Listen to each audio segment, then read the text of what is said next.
I'm going to show you a bunch of stuff that I find to be the easiest and most gratifying way to jump right into learning lead guitar. I'm going to show you a scale, I'm going to show you some tricks on what to do with the scale, and I'm going to upload a backing track that you heard me playing to just now in a separate video for you to practice with.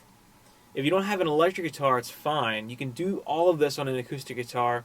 It might be a little tougher because acoustic guitars are just in general harder to play compared to electrics, but still try it if you don't have an electric guitar and you want to learn how to play lead guitar. Because I learned it on an acoustic first, and then I went to this, and it was really easy to bend and do all the stuff on the electric after you learn it on an acoustic. It's like lifting a 10-pound dumbbell and then lifting a 5-pound dumbbell. Much easier. So, without further ado, let me show you the scale. It's going to be an E minor pentatonic scale, the first position. It's open. None of that really matters. The technicality, the terms and whatnot. Half of the notes in the scale are open though. So, it looks like this.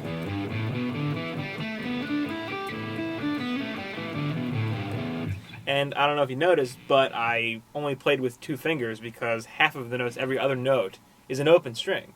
That's why it's so easy to pick this part up and learn it. So, the first notes are an open E and the 3rd fret on the low E string. And then you go to the A string and it's an open, and then the 2nd fret, and then the next string, the D, open, 2nd fret, on the G, open, 2nd fret, on the B string, open, 3rd fret, and on the high E, open, and then the 3rd fret. You can go back down. So, if you noticed, it's open 3, then open 2, open 2, open 2, then open 3, open 3. So, it's a pattern. It's pretty easy one to see and kind of recognize. It looks a lot like that G chord that you've probably seen in some of my other videos. That might be a good way to remember sort of the basic structure of the scale. So, practice that. Open 3, open 2, open 2, open 2, open 3, open 3, then backwards. Work that scale up and down. Do it a million times. Get really comfortable with it. Once you're comfortable with it, or right now, just try it out anyway, I'm going to show you some tricks. Alright, so, this one's one of my favorites. It's, you go to the 2nd fret of the G string, and you just tug on it. Just tug on it a little bit. It's a bend. It's a bend. So, you're bending the string to make a different note. And that note, bending it, sounds really nice. So, that's a cool little bend. Throw in there when you're playing. So, throw that bend in there. The way to practice this stuff at first, with the backing track that I'm going to upload, is to just kind of noodle around. Just play around inside the scale. Go up and down the bottom half, go up and down the top half, and just play around and get familiar with the scale. Throw that bend in there though too. It sounds nice. So I kind of do it quick there, but you can just hold it if you want. You can bend up and bend back down slow. I'm bending it with my middle finger, and I'm kind of pulling down and using a little bit of my wrist in there along with my finger to bend the note. That might take a little practice on its own if you're not used to bending strings. So if that's your first experience with that, just work on it a little bit. Just kind of work on it to get the sound right. You don't have to pull too hard. You're not bending it too much. Just enough to get like a little bit of twang out of it. So another trick that I was doing a lot in the intro is hammer-ons and pull-offs. So that's where you, to hammer on, you kind of I'm using the same note, the second fret of the G string, just kind of slapping onto the fret with the tip of my finger. And the pull off is just you're just pulling it off quickly, just so that the note sounds when you pull your finger off. And they work really well together to make it look kind of flashy, like you're playing really fast, lots of notes in a little bit of time. It's a lot easier to sound fast with hammer-ons and pull-offs than it is to actually be fast. I'm not very fast, but I can make it look like I am with hammer-ons and pull-offs, and you can too. So work on those separately also if you aren't familiar with them, and work them into your scale too if you want.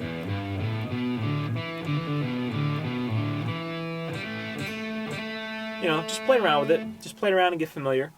So hammer-ons and pull-offs and the bend. Another thing is vibrato, what I was doing. So what that is when I play, I'm going to just use that same note. I'm kind of making it sound wavy. And what you're doing there, if you play vibrato, is you're just kind of bending the string a little bit up and down. So it just gives it that kind of wave sound. It's nice. It's nice to mix in. Just have a long note every once in a while with some vibrato.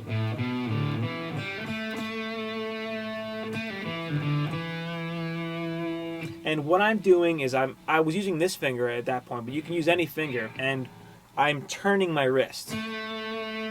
So I'm kind of giving it this motion, but a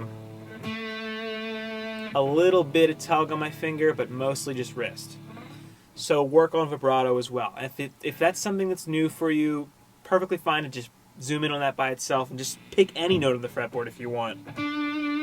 And try to get a nice vibrato out of it. Again, works great on the acoustic too, so try it out on both.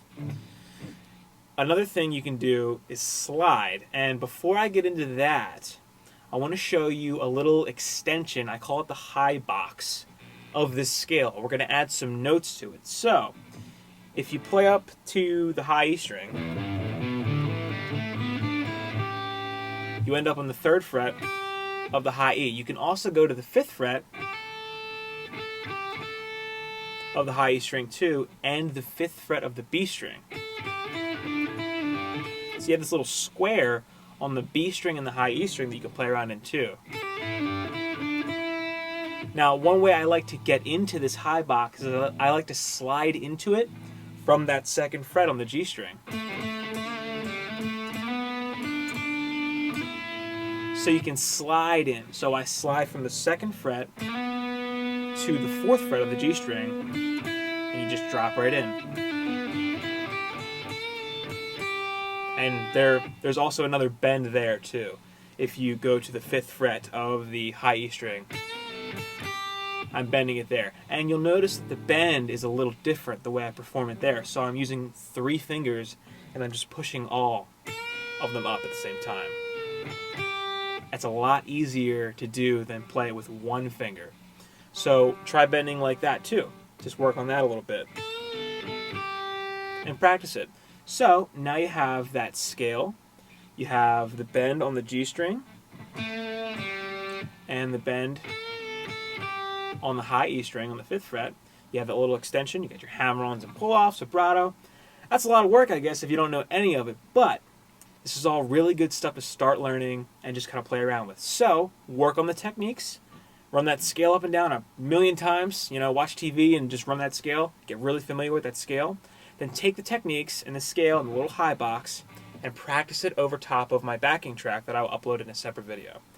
I will eventually make a part 2. I know I've said that before. I will make a part 2 of this video showing you where to use this pattern in another place on the fretboard. It's going to sound really cool and even more so make you feel like you're playing lead guitar, along with a few other things, and I will introduce a concept called licks.